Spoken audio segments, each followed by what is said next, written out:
Assemblies ever vote for local government autonomy. The latest round of constitutional amendments is almost over. Enough state assemblies voted on the amendments for us to know which ones have passed and which ones have failed. And today's legislative hard fact is the same one from last week. 27 assemblies, state assemblies, have voted on 44 constitutional amendments, passing 35. Now, my guests from last week are back to assess implications of the amendments that passed and the reasons that the ones that failed, and what's next in the process. My first guest is Senior Program Executive at Order Paper, Temidayo Taiwo Siddiq. Good to have you back on the show. Welcome. Good evening, Sandra. Good evening, Lagos. A pleasure to be here. My second guest is product lead at Founders Factory Africa, political analyst during his spare time, Chief Andy Oboforibo. Welcome back to AYES and NAYS. Thank you again. Lagos, what are your thoughts about constitutional amendments? What are your thoughts about the amendments that failed and the ones that passed? Let's talk about all of that from now until 6 p.m. Temidayo, again, remind us with a quick and easy explanation, just like we did last week, but there are people who are listening to us for the very first time today. Remind us how constitutional amendment process works.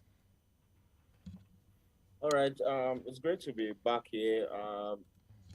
On the issue of steps to getting a constitution alteration bill to becoming a successful amendment, I did mention last week that there are actually 7 processes, 7 stages from bill to becoming law. But for constitution amendment, the processes are 8 sets of processes or 8 stages. The first, I said, is the gazetting of the bill. The second is the first reading, where the clerk of the chamber just reads the title of the bill. And then the third has to do with the second reading, where the general principles of the bill, where it is debated. There is also the committee stage, where the bill is forwarded to the relevant committee on which that particular subject being discussed is concerned. And then that committee stage, I like to stress clearly that it's the stage of public hearing where stakeholders and individuals get to come around to make their inputs. That's the committee stage. And after the committee stage, you have that bill being sent back to the main chamber for the third reading of the bill. After the third reading of the bill, it's usually a bill that gets to third reading is usually passed more often than not. And then after that, depending on the chamber of the National Assembly that passes the bill, because we operate a bicameral legislature, bicameral in this case means that we have 2 chambers of our National Assembly. So it means that any bill that is passed successfully in the House of Reps has to be sent to the Senate for concurrence. Concurrence means that they need to agree, concur on the same thing. And the same happens to the Senate. If the Senate passed a bill, that bill has to be sent to the House of Reps for concurrence. And then after that, the bill is sent to the President for assent.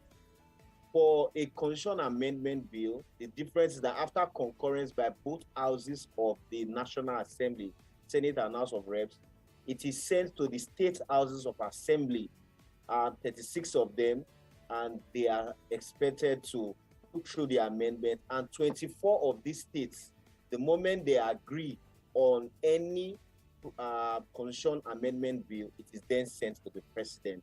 For the constitutional amendment bill, at current, 44 were sent to the State House of Assembly on the 30th of March last year, 2022. And the stage we are now is that 35 of those bills have been agreed upon by 27 states.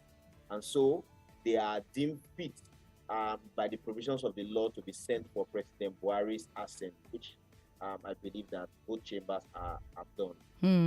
Last year, the state assemblies threatened not to look at any amendment unless 4 amendments they wanted were added. Those amendments were to set up state police, set up state judicial councils, enshrine state legislative bureaucracies, and change the process for removing presiding officers in state assemblies. All those bills were added. Did those pass?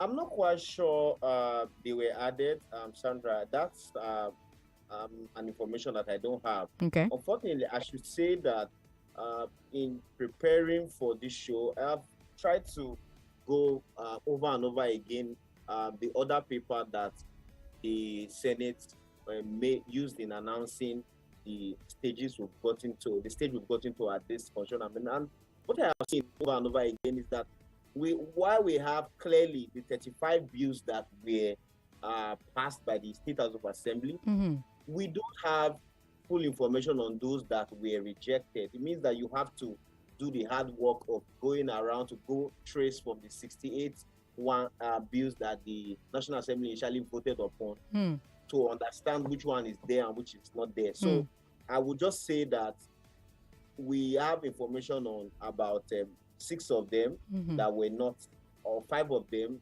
that were not passed by the State House of Assembly. And this bill you mentioned, they are not part of them. So which ones are part of them? So the bills that were voted against, we have the financial and administrative autonomy to local government. We have abrogation, that's to eliminate state and local government joint account, which we discussed extensively last week. We have establishment of local government as a tier of government. And then we also have institutionalization of legislative bureaucracy in the Constitution. And then we also have inclusion of presiding officers of the National Assembly in the membership of the National Security Council. So these are the ones that I am very sure that they voted against. That's the State House's part. Talk to me about the one before the institutionalization of the legislators into the National Assembly. Talk to me about the one before that. What was the fourth one you mentioned? I mentioned establishment of local government as a tier of government in Nigeria. You think you're referring to the legislative bureaucracies? Yes, that's the one. I think that's the fifth one. Fourth one. Yeah. Was it the fourth or the fifth? Can you go over that list again for me? Okay, so I mentioned financial and administrative autonomy to the country's local government. I mentioned abrogation of state and local government joint accounts. I mentioned establishment of local government as a tier of government in Nigeria. I mentioned institutionalization of legislative bureaucracy in the Constitution. And I mentioned inclusion of presiding officers of the National Assembly, that's the Senate President and all of that. Yes. In the membership of National Security Council. So the fourth one is the one I'm talking about. The one that is supposed to put legislatives into some sort into the Constitution, right? No, putting legislative bureaucracy into the Constitution. What does that mean? I don't have the full information about that. I'm sad to say that what that bill actually is talking about is a bit difficult to explain for my own end, but I believe we could look at other things. No, I think that bill specifically is on the issue of basically the public service, the branch of the public service or civil service, basically that serves the legislative branch at federal level and I think also at state level. So that is, the clerks, all of that. They have a civil service that sort of serves them. And I think what they were trying to do there was have that enshrined in the Constitution. Right. Because I think currently as it stands, those are actually created and empowered by statutes, by law. Right. And so I think they wanted to enshrine that in the Constitution and have guarantees, etc. on its composition. Right. Yeah. Right. I see. Okay. Let me stay with you a bit, Chief. In many ways, this entire process is essentially horse trading between the national and state assemblies, right? With governors getting what they can by pressuring their state assemblies. Doesn't this mean that there will always be a limit to how much these amendments benefit the people? Let me tell you what I mean by that. won't amendments only benefit the people on the occasions where one of these power groups just happens to align with the people? Yeah, Sandra, you just described 60 years of Nigerian independence. And even going further than that, even the colonial era. I think the fundamental problem at the heart of Nigerian governance, definitely throughout my lifetime, and I think the lifetime of the nation, has been that the people are not really included and consulted when it comes to decision making. Those who, because you can't, we're not Athens, right? We can't run a pure democracy where every citizen has a say in every decision. We all go to the public square and vote on every single policy. We have a representative democracy, which is a republic. And in a republic, you send people to govern on your behalf. And the idea is those people will take decisions that favor the people. But there always has to be a mechanism of accountability. Otherwise, that doesn't happen. If the people you've given this power to make decisions on your behalf are able to make decisions that don't favor you because they are not afraid of a consequence, they're not afraid that you will recall them, you will vote against them, you will pursue them from the public square, what happens is, well, you've just given people a whole lot of power and they can now use that power as they know best. And these are politicians all over the world. Politicians will use as far as they can for as much direct benefit as they can. The can there is determined by the people. So we're never going to have a better system than this. What I mean by that is, like, there's no country in the world that can run a system where you don't have representative democracy with people with power concentrated in their hands. What's different in Nigeria is we, the people, are not really checking them to say, oh, you House of Assembly member who is about to vote on these constitutional amendments, this list of amendments, these are the ones I want you to vote for. These are the ones I want you to vote against. And if you don't do that, in February, in March 11th, you are going to hear me. I am not going to vote for you. Same thing, National Assembly member, Senator, Honorable. This is what I want you to vote for. This is what I want you to vote against. We saw it with electronic transmission of results, for example. Once the senators came and told us, Ahmed Lawan came and told us that his members can't rest, that people are bombarding their phones, etc. And what happened? They comported and they voted the way the people wanted them to vote. Right. So if your question is, wouldn't they always keep voting in things that favor them and not the people? I say yes, as long as the people make it easy for them. That's my view. What do you think, Temidayo? Yeah, you may need to take the question again. I was asking Chief about these amendments and the horse trading that happens with these amendments. And I wonder if this doesn't mean that there will always be a limit to how much these amendments will actually benefit the people. For me, I think that until the processes for enacting new laws change, you cannot totally remove that concern that you've raised now. You know that, and Chief is also familiar with this, I believe. You know that, let me dial back a bit to 2014, the national conference that I mentioned remotely last week. Yes. How a lot of work was spent, billions of naira, gathering people in a room from all walks of the country just to set the pace for a new law. And in the long run, that document was handed over to the presidency. And you would see that the National Assembly said, oh, there's no room for referendum in our constitution. Usually, the standard practice for new constitutions to emerge is that you have the people vote on major constitutional decisions like that. But in Nigeria, you do know that we got this constitution through the General Salami Abubakar regime. And so this is what we've been using since then. So referendum is the only way to be taken back to the people. All we see now are a set of persons, 469 of them, saying, or you could even add the lawmakers now, the state lawmakers, 990 of them, saying that you elected us to take the decision on your behalf. So it's what they perceive please, I'm using that word advisedly, what they perceive as public interest.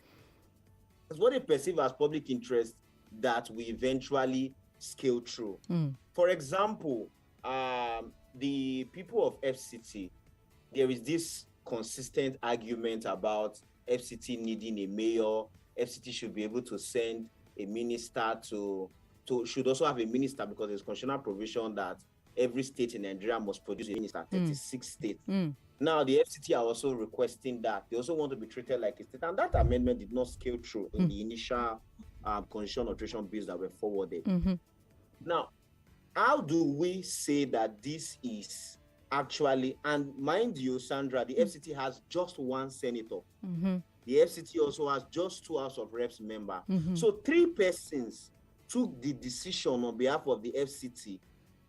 Unfortunately, that may have been, but not 3 persons. Now 469 people sat down and said, no, FCT, we don't want this for you. And in the long run, we had a case where that didn't scale through. Imagine that it was something as serious as maybe the Nigerian president has to tender his medical, or a presidential candidate has to tender his medical records before he's elected. That's how it will be defeated.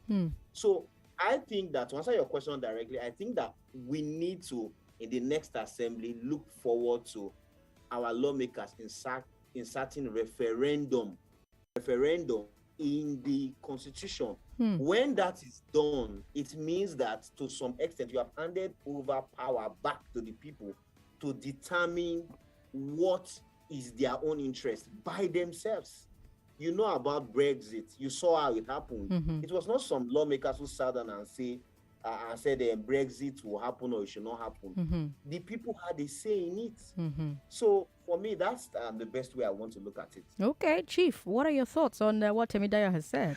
Let me start by saying that I think forums like this help, because ultimately, like I was saying before, the people need to take action, need to stand up to their representatives and command their representatives how to vote. Right.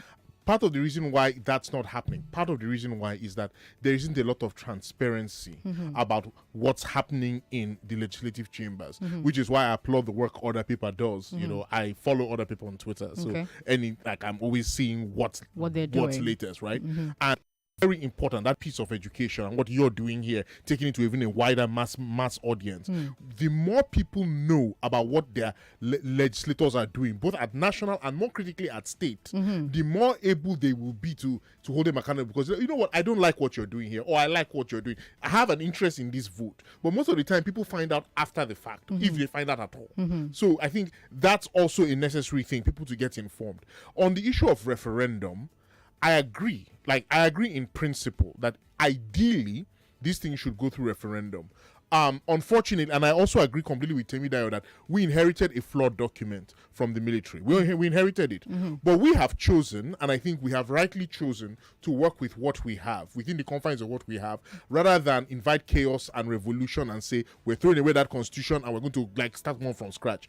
What that means, the implication of that is that any change we want to make, we have to make within the process that is defined in that constitution, right? So like Temidayo rightly said, we should be pushing for the National Assembly and the State Assemblies to amend the Constitution to enable referendum for future constitutional amendments. But here's the problem, Sandra. We have shown as Nigerians, we have not shown that we are able to get the state and national assemblies to push and pass constitutional amendments, run-of-the-mill amendments that we want, right? Amendments that don't affect their power, just amendments about things that we want. We have not yet shown that we have that muscle to actually exercise it and get them to do. So it's doubtful that we are going to get them to pass an amendment that actually removes their power, because an amendment that creates referendum as a legitimate form of constitutional amendment is basically saying, no, National Assembly and State Assemblies, we're taking away your monopoly on the amendment process. We're giving the people that power as well. These people don't give up power. They will if there is enough pressure on them. But the problem starts with the people. any process, no matter how indirect, the people need direct power to push change. Even within this framework of this flawed constitution where the National Assembly and the State Assemblies push amendments, if people were serious, if people were motivated, if people were mobilized, and if people were organized, they'll be able to give all these assemblies, all 37 and 36 state assemblies and the two in Abuja, give them sleepless nights that they will only pass amendments that we like. The example of Brexit, I think I love that Temila used that example. It should be pointed out that the referendum was not legally binding. The referendum was just to show the mood of the people. Right. That is why there was pressure on Cameron to ignore the referendum, right. and he refused, he resigned. And Theresa May, there was pressure on her also from the Remainers. Right. Don't honor the referendum. It was a mistake. Right. She said no. The people have spoken. People have spoken, and then her government introduced instruments at the House of Commons, and the House of Commons voted to pass Brexit. So the referendum, actually, in the British Constitution, which is unwritten, it's not legally binding, but it's just that there is enough fear, reverence, and respect of the voice of the people. That's right. That even a non-binding referendum moves them. The referendum that brought the UK into the EU was not legally binding. The one that took them out was also not legally binding. Both times they obeyed the people, and that's a lesson to us. Even without constitutional power to make a referendum, we can exercise our power as voters to force them to do what we want. But we've refused to. Refused to, he says. Lagos, join the conversation. 0700-993-993-993. That's for men. Women, call us on 01-465-7190. We've got WhatsApp, of course. WhatsApp is 080-959-75805. This is Ayes and Nays. On Ayes and Nays, we take a look at our legislative chambers. We talk about the laws that are being debated. We talk about the laws being debated at the state level, at the national level. We also take a look at how the chambers are performing their oversight duties on the executive. I have a guest on the show with me today whose entire bread and butter is legislature and the legislative. He's a senior program executive at Order Paper. He's been joining us from the very first episode of Ayes and Nays. Joining us for the second time in a row, my second guest, product lead at Founders Factory Africa, Chief Aniobo Forobo, sharing his thoughts on this as well. Will state assemblies ever vote for local government autonomy? That's the big question upon which we've built the rest of today's conversation. Lagos, my entire phone lines are lit. However, I've got 30 seconds, and that's barely enough time to talk to anyone. That's barely enough time to talk to anyone. Here's what we'll do. We'll take a break. As soon as we come back from the break, I will come straight to the phone lines. All right. So the thing you want to say to me, write it down. Just look for a piece of paper, write it down so you don't forget, or write it on your phone so you don't forget, or just keep it in your mind so you don't forget. So that as soon as we come back from this break, your call is the first call, the very first one that I'll take on the show, and you can share your thoughts on what you've heard from my guests today. We still have a bunch of ground to cover. So, for instance, I know that at least 5 of the amendments are about changing the names of local government areas, you know. Temida, you're going to help me with that particular question when we come back, because we know that you can't add or remove local government or state without constitutional amendment, you know. So I want to know what the pros and cons of needing an entire nation to agree on name change for one local government area. It seems a bit much to me, but Temida is the expert in the room, so he'll let us know about that. I'm Sandra Ezekwesili. This is Hard Facts. Don't go away. Let's talk. My country people, remember say any decision when we take get better and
All the time. This is our newest one. And on this segment, we take a look at what happens at the state and national assemblies, how the chambers work, how they perform their oversight duties on the executive. And we've been having a really lively conversation here before the break. We started this conversation last week because there's a latest round of constitutional amendments.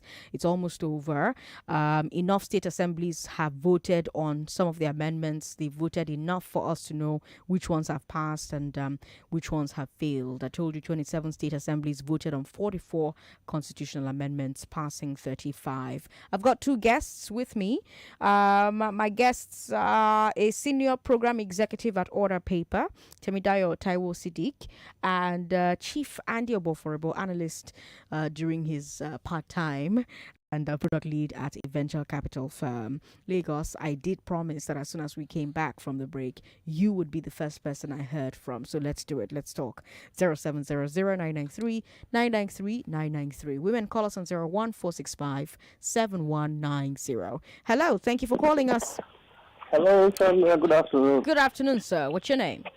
Yeah, we are still calling Anonymous. If I greet you.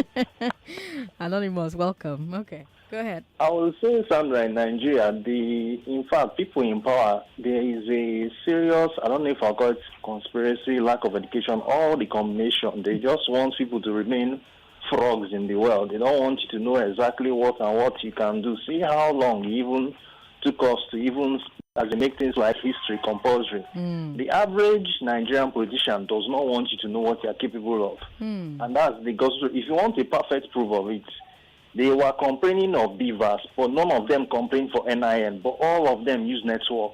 So imagine.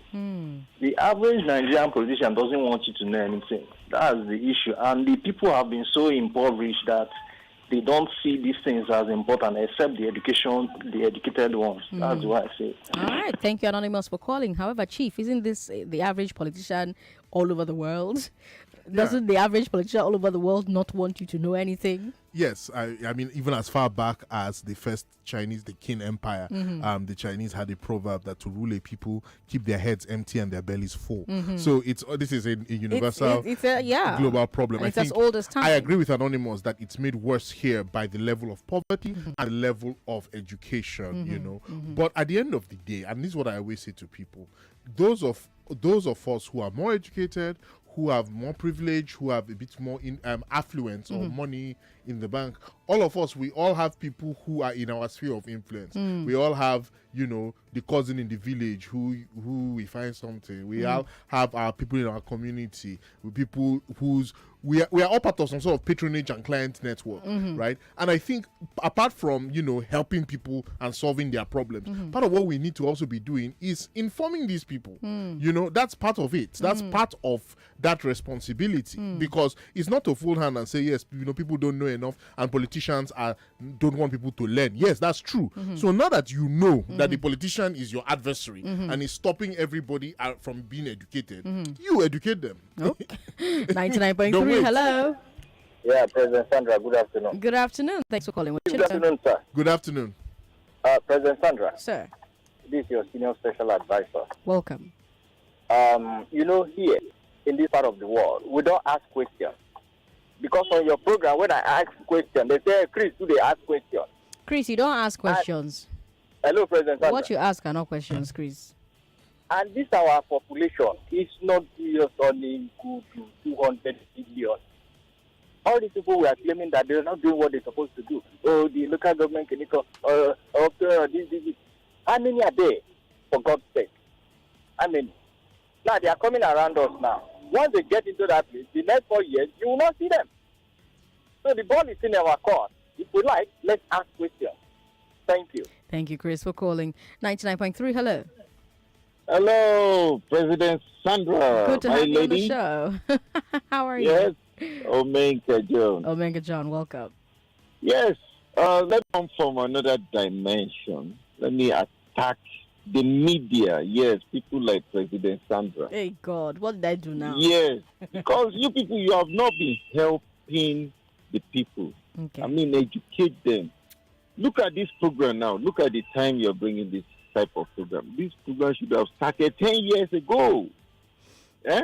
You understand me? I understand. So that we the people will get educated, and I beg to disagree with the other caller. Look, the people in the villages, they know politics more than you and I in the city.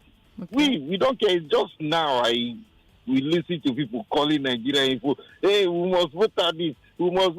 There in the village, they know who to vote and who not to vote for. Look, there's one other thing again. Now, why I'm attacking the media. Now, some states, this whole exercise, they started it before, and they went back. I think it was President Buhari that enacted it again. I mean, that kickstart everything again. Look, let us have the names of those states that did not approve of those changes in our constitution. Let us know those that are against the local government autonomy. But the media kept quiet as if they put bread and tea for their mouth. Okay, bye-bye. Bye-bye, Omega John. Thank you very much for calling. 99.3, hello. Hello, good afternoon. Good afternoon, sir. What's your name? I'd like to speak on Sandra's program, please. Ask a question. You're live on the show. You're talking to Sandra now. Go ahead. Oh, Sandra, good afternoon. Good afternoon, nice to sir. talk to you. Yes. Well, I just heard one of your speakers talk about what it takes to get to the constitutional amendment. That's right. And he said to me, he said, after in 2014, the whole country spent a lot of money trying to talk about a referendum. And Buhari came in, took the white paper and just dropped it in a dustbin. So what sort of nonsense is that? It just means the whole of the country, that are fools, are they? Okay. Can you hear me? I can hear you. Yeah, I'm listening. What happened to the constitutional referendum issue? One single person, a president, decided nothing is going to do nothing about it, and they just threw it into the dustbin, and everybody just swallowed it and said, so all the money we said, nothing. That sort of thing is not good. So what is it? We're not being enlightened if one person can stand up and say, throw it away, and throw it away. That's not what happened. That's not what happened. I will let one of my guests speak on it. Chief, you're raising your hand, so go ahead. Yeah, I mean, the fact of the matter is this. Jonathan convened that confab. It produced a document, recommendations, which Temidai has rightly said, both today and last week, address some critical issues. The whole time, the APC was saying, we don't want any part of this. This is not our thing. The National Assembly rejected it. The APC and Buhari, to their credit, from day one, before they were elected, said they were not going to countenance that the outcome of that report. Right. Nigerians heard that. They heard Jonathan say he will implement, and Nigerians went and voted. So when we say one man threw it out, no. Tens of millions of Nigerians threw it out. People voted. Two candidates stood up. One said, I will implement this. The other one said, it's not my priority. I don't care. We had no part of it. Nigerians opened their eyes and chose one over the other. So where do we now get off blaming the man for doing exactly what he told you he will do? Temidayo, what do you think? Yeah, I think that that's the crux of conversations that we've had around these elections. If you are voting for personalities, don't forget that they are coming on the back of a political party. I know that it appears that for many election circles, manifestos don't mean anything. But one thing we can celebrate about this election is the fact that people actually took the issue of manifestos seriously. And so I want to urge Nigerians to go and read those manifestos, those documents, read it properly. And the media should also help by highlighting very major parts of those manifestos so that people can see, so that you don't elect a president of a particular party among the major contenders and you are saying you did not restructure the country, we want the restructuring, when the person is clearly saying to hell with restructuring.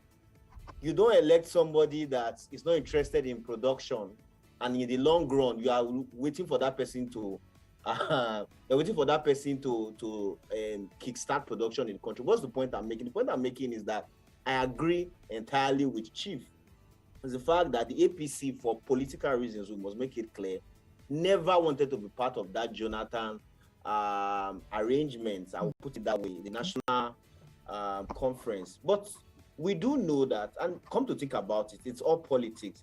If they are participated in that and they went ahead to implement it, you do know that just like there are debates about who started in second Nigeria Right. So you know what that means. So it's common around here. We are not interested in institutions, we're interested in individuals. So you want to build a messianic complex. So that is why it was discarded. But for me, it's not just about Jonathan and Buhari. Chief, I'm sure you remember, Sandra, also, that the Obasanjo government had a confab. That's what it was called at that time. That's right. In 2005. That's right. Where is the product of that? Another one that we commonly refer to, Southeast, Southwest, South. That thing is not constitutional even as we speak. But it was a proposition by the Constitutional Drafting Committee that Abacha put up at that time. And so we have continued to make reference to it, the 1995 Constitutional Conference. So there is a trend and pattern in Nigeria that we have a number of documents that we never make reference to. I don't want to draw violence this evening, but you also know that the NSAS committee sat in 2020 for 1 year. Yes. You know that many of the recommendations of that committee, the Lagos State government even issued a white paper. Who has gone back now to ask questions about that? Are we even asking? And funny enough, the governor who set up that panel is contesting again. Nobody's asking any questions about the NSAS report, whether it's been implemented or not. So, like I said earlier, you need to look closely. Don't just focus on personality. Also check out their program so that you can hold them accountable in the right way. That's the contribution I want to make to that. I have to stay with you a bit, Temidayo. Which of the amendments do you believe will make the most positive impact? Okay, I remember we mentioned last week that a couple of these amendments somehow they point towards restructuring in some way. True. And I think that we need to applaud those ones. For example, devolution of powers for us to now have airport, state government construct and obviously maintain airports. It's just for me that is a double-edged sword. You see, in the last few years, states that they can't even generate enough IGRO to pay salaries of workers are embarking on airport projects. So while it is commendable, you see that to some extent, people could come into government and use that as a distraction, wanting to have airport for their citizens or for their state. So I applaud that. The one about fingerprint identification and criminal record, I really think that is really an unnecessary burden to have just the NIMC now, that's National Identity Management Commission, being in possession of these things about identification and all of this. I know that Lagos has what is called LASRA, the Resident Registration Agency. And so why should a state not know or have particulars of people that live within that state? It's really, really absurd. And so this amendment is seeking to correct that. I support that, and I think that it's going to have great impact because you could also use it to enhance security with the level of insecurity that we are facing. And then the Buhari administration provided that platform for us to see that some things have to be amended in the constitution. For example, the Buhari administration, you remember, Sandra and Chief, waited 5 whole months to look for angels that will become ministers. And they went to the different planets to get those people. In the long run, you saw that it affected confidence in government by investors and all of that. This constitutional amendment is proposing that there should be a time frame for these things. And so when you look at it from that, that's also going to have impact, so that you don't have a case where, I know that in Osun State, for example, we had the time where the governor, the former governor, Rauf Aregbesola, who is now the minister for Interior, for a long time, almost 2 years, he actually was leading the state without a full cabinet. So all of these things, by the time you have a law in this regard, you will see that it will be corrected. Then there's the issue of separation of the office of Attorney General of the Federation and of states from the office of Minister or Commissioner for Justice. What we have seen over time is a case where the president appoints one of his allies, a politician who is also a lawyer, has double caps, and then the person comes and becomes Attorney General. Things that are for public interest, you subsume it, because the Attorney General is a very powerful office.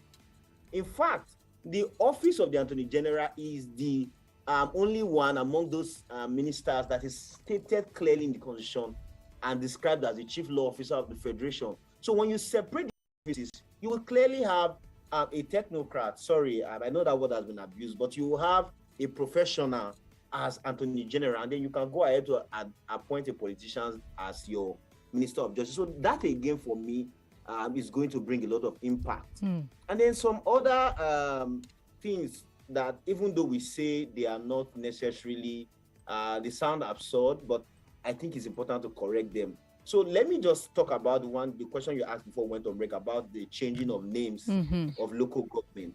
You know, Sandra, that you cannot correct a full stop that is not in the Constitution. You can't add a full stop to it or comma without the 8 stages of constitutional amendment. And so for how many years now, 20-something years, almost 24 years, we've been carrying wrong spellings of local government areas in Nigeria just because there was a typographical error. One of them is Obiako in Rivers State. In the Constitution, it's listed as Obiako instead of Obiako. That's A instead of O at the end of Obio. So that's an example. Then there's also naming the people from Egbado North and Egbado South in Ogun State. They want that thing changed to Yewa South and Yewa North instead of Egbado. This is something from the people. And then there is also the fact that Kubwa, a boundary between FCT and another state, Plateau State was put instead of Nasarawa State was put instead of Plateau State. That has to be corrected because that's not the correct thing. There's also Kuba that was wrongly spelled. All of these things, like I said, they don't make so much of meaning. But why do we have to live with a document for as long as 24 years with those typographical errors? Again, the overall issue is that I don't even know why we have to go ahead and list the local government in Nigeria in the Constitution. So that even makes it difficult in the first place, like Chief and I were talking about last week. You can't create a local government because for you to create a local government, you need to amend the Constitution. So that's where I would just apply the break so that maybe Chief can make contribution. All right, Chief, what I want to ask you, and that's my last question before we leave the show, and we have about 2 minutes, so, use the time wisely. Which of the amendments do you believe will make the most negative impact? So I've asked Temidayo about the positives. Let me ask you about the negatives. Well, I think overall, the amendments are generally fair. I think I agree with Temidayo that restructuring was good. I think, and I agree with his caveat there with that thing about airports. That's one of the ones that jumped out for me because we already see the trend with the governors just deciding that they can ignore road networks and build airports because that's what they actually use. So I look at it that way. I think less about any particular amendment being bad or having negative effects. I think that there is a general danger as we structure, as we devolve responsibilities and powers to the states. There is a danger with, does that come with also a devolution of of resources? We're still living with 50-30-20, that split. So states are getting more responsibilities and more powers without more funding.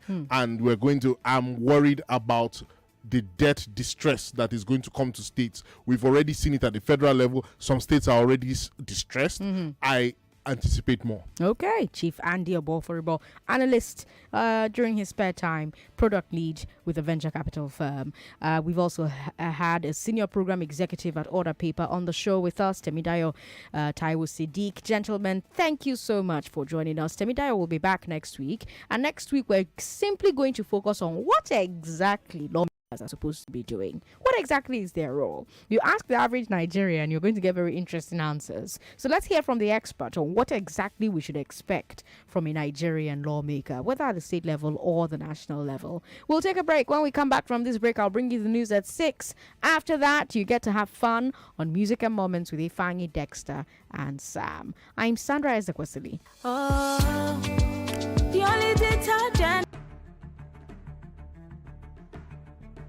And I want to assume that you would run because I want to give the listeners context for the conversation. In 2019, you were running mate to Atiku Abubakar. What did you learn then that you will not repeat this time? Yes, when is the president coming out to address us? There's a few things. One, I have a burden and a passion for young people. The fact that you have elected a man does not mean then you begin to order him around. The president will do whatever is good for the country at any given time. Mr. Adeshino, isn't the president responsible to the people? What should the next president do to root out stakeholders who are complicit? You fire those that need to be fired are fired. It's looking like a brand new Chelsea, attacking with so much fluidity. And what can you say about that, Martin? I know you follow Chelsea quite closely. I live close to the Chelsea training ground. That's what you